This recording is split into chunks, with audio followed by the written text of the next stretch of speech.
welcome back to my channel.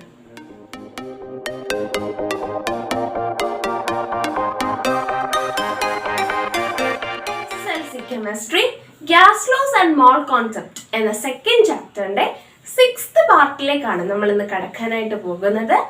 ആദ്യത്തെ 5 part കണ്ടിട്ടില്ലാത്തവരാണ് നിങ്ങളെങ്കിൽ ആ part കണ്ടിട്ട് 6ാമത്തെ പാർട്ട് കാണാനായിട്ട് ശ്രമിക്കാം. നമ്മൾ 1 മോൾ ആറ്റം എന്താണെന്നും പിന്നെ നമ്പർ ഓഫ് മോളിക്യൂൾസ് കാൽക്കുലേറ്റ് ചെയ്യേണ്ടത് എങ്ങനെയാണെന്നും പിന്നെ GAM എന്താണെന്നും മോളിക്കുലാർ മാസ് എങ്ങനെയാണ് കാൽക്കുലേറ്റ് ചെയ്യേണ്ടതെന്നും എല്ലാം തന്നെ കഴിഞ്ഞ പാർട്ടുകളിലായിട്ട് പഠിച്ചു. അപ്പോൾ നമുക്ക് ഇന്നത്തെ ക്ലാസ്സിലേക്ക് വേഗം തന്നെ പോകാം. So first we can discuss about number of molecules. Number of atoms എന്താണെന്ന് നമ്മൾ ഓൾറെഡി ഡിസ്കസ് ചെയ്ത് കഴിഞ്ഞതാണ്. കഴിഞ്ഞ പാർട്ടുകളിൽ അത് ഡിസ്കസ് ചെയ്തതാണ്. അപ്പോൾ അതെന്താണോ അതുപോലെ തന്നെയാണ് നമ്പർ ഓഫ് മോളിക്യൂൾസ് എന്നും പറയുന്നത്. നമ്പർ ഓഫ് ആറ്റം പഠിച്ച സമയത്ത് നമ്മളൊരു ടേബിൾ കംപ്ലീറ്റ് ചെയ്തിരുന്നു.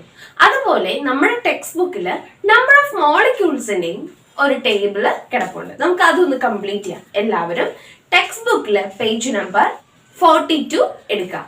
ടേബിൾ 2.7 ആണ് നമ്മൾ കംപ്ലീറ്റ് ചെയ്യാനായിട്ട് പോകുന്നത്. അപ്പോൾ എല്ലാവരും സ്ക്രീനിലേക്ക് ഒന്ന് ശ്രദ്ധിക്കാം. Number of molecules. അപ്പം നമുക്ക് ആ ടേബിളിൽ എലമെന്റ് ഓർ കോമ്പൗണ്ടിനെ കാണാൻ സാധിക്കും. മോളിക്കുലാർ മാസ് കാണാൻ സാധിക്കും. മാസ് ഇൻ ഗ്രാംസ് ഉണ്ട്. GMM എന്താണ് GMM? Gram molecular mass. അതുകൊണ്ട് നമ്പർ ഓഫ് മോളിക്യൂൾസ് തന്നിട്ടുണ്ട് അല്ലേ. അപ്പം ഒരു കാര്യം നിങ്ങൾ ശ്രദ്ധിക്കേണ്ടത് എന്താണെന്ന് വെച്ചാൽ മോളിക്യൂൾസ് എന്ന് പറയുന്നത് എപ്പോഴും കോമ്പൗണ്ട് ആയിട്ടായിരിക്കും കാണാം.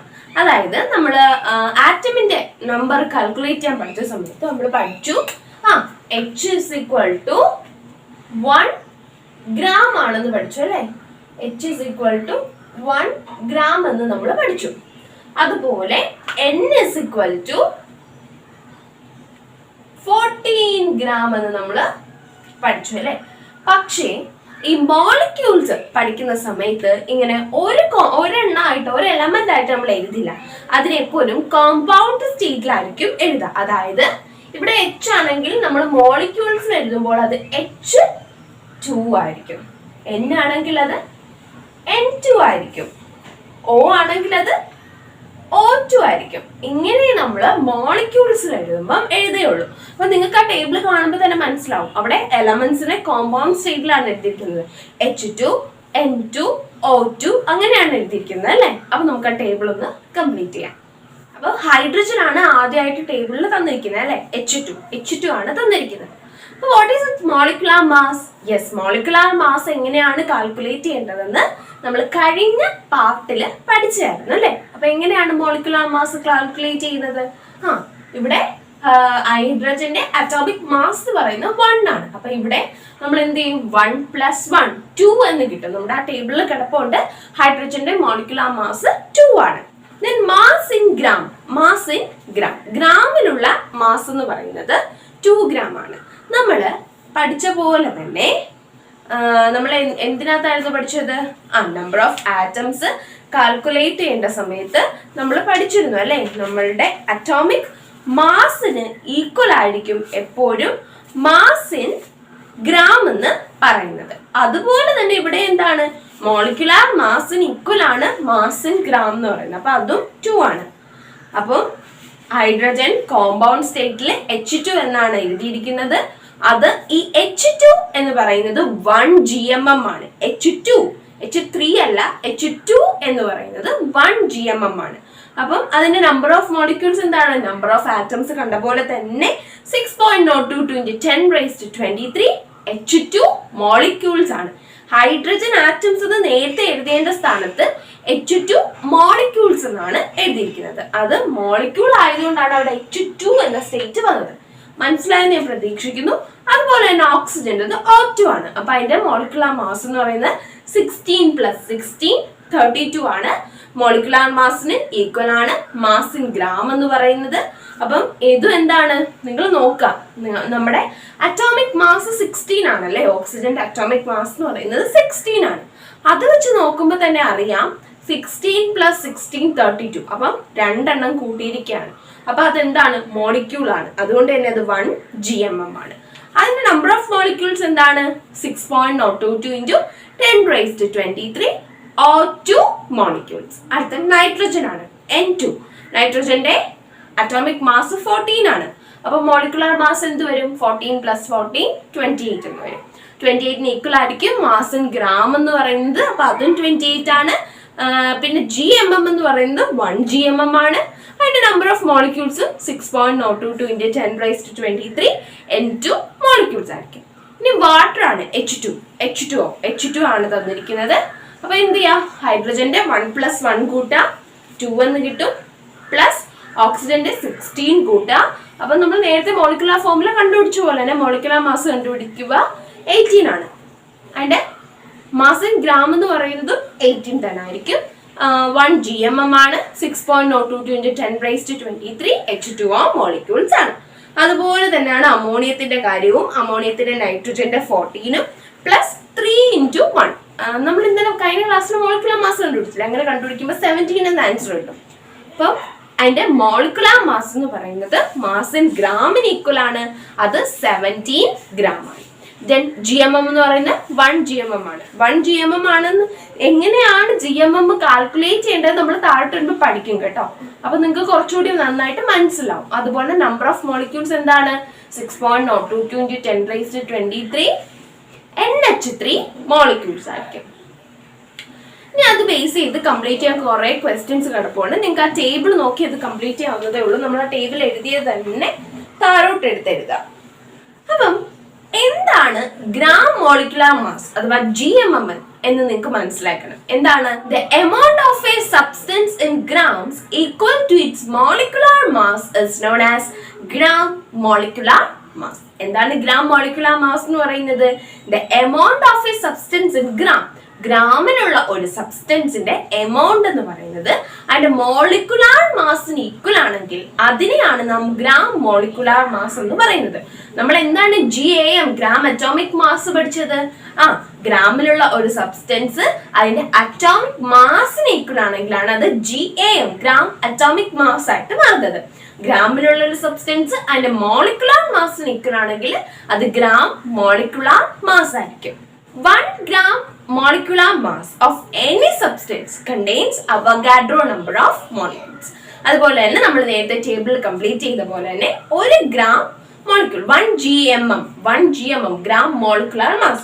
ഒരു GMM എന്ന് പറയുന്നത് 6.022 × 10⁻23 molecules ആയിരിക്കും. ഒരു GAM എന്ന് പറയുന്നതും 6.022 × 10⁻23 molecules ആണ്. ഒരു GMന്റെ കാര്യത്തിൽ നമ്മൾ H ഇപ്പൊ ഹൈഡ്രജൻ എലമെന്റ് ആണ് എടുക്കുന്നതെങ്കിൽ H എന്ന് എഴുതത്തുള്ളൂ. പക്ഷേ നമ്മള് മോളിക്കുലാർ മാസിന്റെ കാര്യത്തിലാണെങ്കിൽ H2 എന്നായിരിക്കും എടുക്കുന്നത്. GMM H2 എന്നും GAM H എന്നും ആയിരിക്കും എടുക്കുന്നത്. Then we are going to discuss about how to calculate gram molecular mass. gram molecular mass എങ്ങനെയാണ് കാൽക്കുലേറ്റ് ചെയ്യേണ്ടത് എന്നാണ് നമ്മൾ ഇനി പഠിക്കാനായിട്ട് പോകുന്നത്. So take a look at this bond. How many GMM are there in 64 gram oxygen? ഇങ്ങനെയായിരിക്കും question ചോദിക്കാം. അപ്പം ഏതെങ്കിലും ഒരു ഗ്രാം തന്നിട്ട് ഏതെങ്കിലും ഒരു എലമെന്റിന്റെ ഗ്രാം തന്നിട്ട് അതിനകത്ത് എത്ര GMM ഉണ്ട് അല്ലെങ്കിൽ GAM ഉണ്ട് അതൊക്കെ ആയിരിക്കും ചോദിക്കാം. ഇവിടെ നമുക്ക് GMM gram molecular mass calculate ചെയ്യുന്നത് എങ്ങനെയാണെന്നാണ് നമ്മൾ പഠിക്കുന്നത്. GAM കാൽക്കുലേറ്റ് ചെയ്യേണ്ടത് എങ്ങനെയാണെന്ന് ഓൾറെഡി പഠിച്ചു കഴിഞ്ഞു. പ്രീവിയസ് പാർട്ട് കണ്ടിട്ടില്ലാത്തവരാണെങ്കിൽ അത് കയറി കാണാം. ലിങ്ക് കാർഡിലും താഴെ ഡിസ്ക്രിപ്ഷൻ ബോക്സിലും ഒക്കെ ഉണ്ട്. അപ്പൊ നിങ്ങൾക്ക് അത് കയറി കാണാം. അപ്പൊ ഇവിടെ GMM എങ്ങനെയാണ് കാൽക്കുലേറ്റ് ചെയ്യേണ്ടതെന്നാണ് പഠിക്കുന്നത്. ക്വസ്റ്റ്യൻ അത് തന്നെയാണ്. അപ്പൊ നോക്കാം, നമ്മുടെ ഓക്സിജന്റെ അറ്റോമിക് മാസ് എന്ന് പറയുന്നത് 16 ഗ്രാം.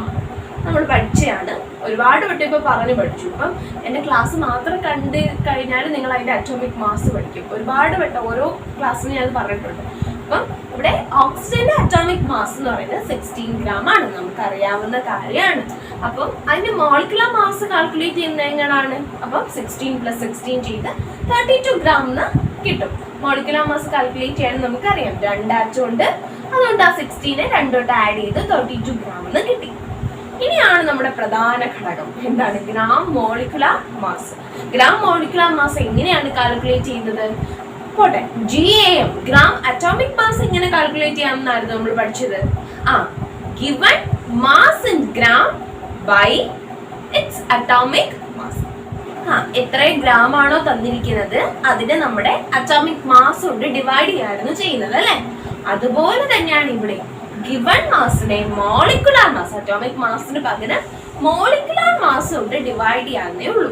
എന്താണ് GMM, gram molecular mass calculate ചെയ്യാനായിട്ടുള്ള ഇക്വേഷൻ എന്ന് പറയുന്നത് ഗിവൺ മാസിനെ മോളിക്കുലാർ മാസ് കൊണ്ട് ഡിവൈഡ് ചെയ്യാം. ഇവിടെ എത്രയാണ് തന്നിരിക്കുന്നത്? 64 ആണ്. അപ്പൊ 64നെ മോളിക്കുലാർ മാസ് എത്രയാണ്? 32 ആണ്. 32 കൊണ്ട് ഡിവൈഡ് ചെയ്യുമ്പോൾ എത്ര GMM ഉണ്ടെന്ന് നമുക്ക് കിട്ടും? 2 GMM എന്ന് നമുക്ക് ആൻസർ കിട്ടും. ഇനി ഈ നമ്പർ ഓഫ് മോളിക്യൂൾസ് കാൽക്കുലേറ്റ് ചെയ്യാനാണെങ്കിൽ മുകളിൽ എഴുതിയേക്കാം, ശ്രദ്ധിക്കാം. അപ്പൊ ഇനി നമ്പർ ഓഫ് മോളിക്യൂൾസ് കാൽക്കുലേറ്റ് ചെയ്യാനാണ് ക്വസ്റ്റ്യൻ എങ്കിൽ എങ്ങനെയാണ് കാൽക്കുലേറ്റ് ചെയ്യാം? നമ്മുടെ GMM എത്രയാണോ ആ GMM ഇൻറ്റു നമ്മുടെ അവഗാഡ്രോ നമ്പർ ആയ 6.022 ഇൻറ്റു 10⁻²3. അപ്പൊ ഇവിടെ ഓക്സിജന്റെ നമ്പർ ഓഫ് മോളിക്യൂൾസ് എത്രയാണ്? 2 into 6.022 into 10⁻23 O2 molecules. GMM ആണ്, അപ്പൊ O2 എന്ന് എഴുതണം. O2 മോളിക്യൂൾസ് നമുക്ക് ആൻസർ കിട്ടും. അപ്പൊ ഈ 64ന് പകരം 96 ആണ് തന്നിരുന്നെങ്കിലോ, 96 ഗ്രാം ഓഫ് ഓക്സിജൻ ആണ് തന്നിരുന്നെങ്കിലോ 96 ഗ്രാമിനെ എന്തുകൊണ്ട് ഡിവൈഡ് ചെയ്യാം? നമ്മുടെ 32 കൊണ്ട് ഡിവൈഡ് ചെയ്യാം. അപ്പൊ 3 GMM എന്ന ആൻസർ കിട്ടും. And its number of molecules is 3 into 6.022 into 10⁻23 O2 molecules എന്ന് കിട്ടും. അപ്പൊ നമ്മുടെ ടെക്സ്റ്റ് ബുക്കിൽ തന്നിട്ടുണ്ട് number of gram molecular mass calculate എങ്ങനെയാണ്? Given mass in gram by GMM, gram molecular mass. Given മാസിനെ ഗ്രാം മോളിക്കുലാർ മാസ് കൊണ്ട് ഡിവൈഡ് ചെയ്ത് കഴിഞ്ഞാൽ നമ്പർ ഓഫ് മോളിക്യൂൾസ് കിട്ടും. GMM എത്രയുണ്ടെന്ന് കണ്ടുപിടിക്കാനായിട്ട് ഗിവൺ മാസ് ഇൻ ഗ്രാമിനെ GMM, ഗ്രാം മോളിക്കുലാർ മാസ് കൊണ്ട് ഡിവൈഡ് ചെയ്ത് കഴിഞ്ഞാൽ നമുക്ക് GMM എത്ര GMM ഉണ്ടെന്ന് കണ്ടുപിടിക്കാനായിട്ട് സാധിക്കും. ഇവിടെ ഗ്രാം മോളിക്കുലാർ മാസ് എന്ന് പറയുന്നത് നമ്മുടെ മോളിക്കുലാർ മാസ് ആണ്, തന്നിരിക്കുന്ന മോളിക്കുലാർ മാസ് ആണ്. അതുപോലെ തന്നെ ഗ്ലൂക്കോസിന്റെയും വാട്ടറിന്റെയും GMM കാൽക്കുലേറ്റ് ചെയ്യാനും നമ്പർ ഓഫ് മോളിക്യൂൾസ് കാൽക്കുലേറ്റ് ചെയ്യാനും ഉണ്ട്. അപ്പൊ അതിന്റെ മോളിക്കുലാർ മാസ് അവിടെ തന്നിട്ടുണ്ട്. അപ്പൊ നിങ്ങൾക്ക് സ്വന്തമായിട്ട് കാൽക്കുലേറ്റ് ചെയ്യാവുന്നേ ഉള്ളൂ. എല്ലാവരും ഒന്ന് ചെയ്ത് നോക്കാം. എന്താണ് നമ്മുടെ ഗ്ലൂക്കോസിന്റെ മോളിക്കുലാർ മാസ് എത്രയാണ് അവിടെ തന്നിരിക്കുന്നത്? 180 ആണ് അല്ലെ. അപ്പൊ 180നെ ഗ്ലൂക്കോസിന്റെ യഥാർത്ഥ മോളിക്കുലാർ മാസ് ഏതാണോ അത് വെച്ച് കാൽക്കുലേറ്റ് ചെയ്യാം.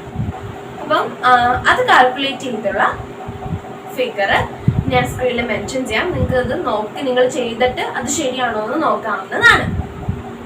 അപ്പൊ ഇന്നത്തെ ക്ലാസ്സിൽ നമ്മള് നമ്പർ ഓഫ് മോളിക്യൂൾസ് എങ്ങനെ കാൽക്കുലേറ്റ് ചെയ്യണമെന്നും GMM എന്താണെന്നും എങ്ങനെ എത്ര GMM ഉണ്ട് എന്ന് എങ്ങനെ കണ്ടുപിടിക്കാമെന്നും പഠിച്ചു അല്ലെ.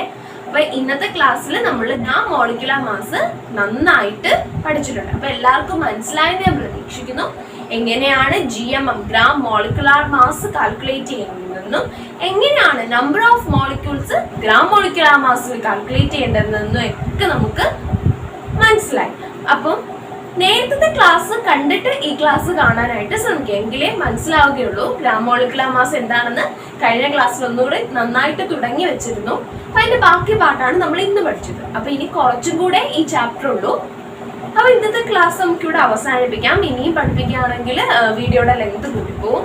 അപ്പൊ എന്റെ ഈ ക്ലാസ് ഇഷ്ടപ്പെട്ടെങ്കിൽ തീർച്ചയായും സബ്സ്ക്രൈബ് ചെയ്യുക.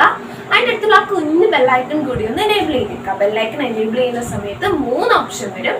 അതിൽ ഓൾ എന്ന ഓപ്ഷൻ സെലക്ട് ചെയ്ത് കഴിഞ്ഞാൽ എൻ്റെ എല്ലാ വീഡിയോസിന്റെയും നോട്ടിഫിക്കേഷൻ നിങ്ങൾക്ക് ലഭിക്കുന്നതായിരിക്കും. അപ്പൊ ഇന്നത്തെ ക്ലാസ് എല്ലാവർക്കും മനസ്സിലായെന്ന് ഞാൻ പ്രതീക്ഷിക്കുന്നു. അപ്പം ബാക്കി പാർട്ടുമായിട്ട് വരും ദിവസങ്ങളിൽ കാണുന്നത് വരെ എല്ലാവർക്കും നന്ദി, നമസ്കാരം.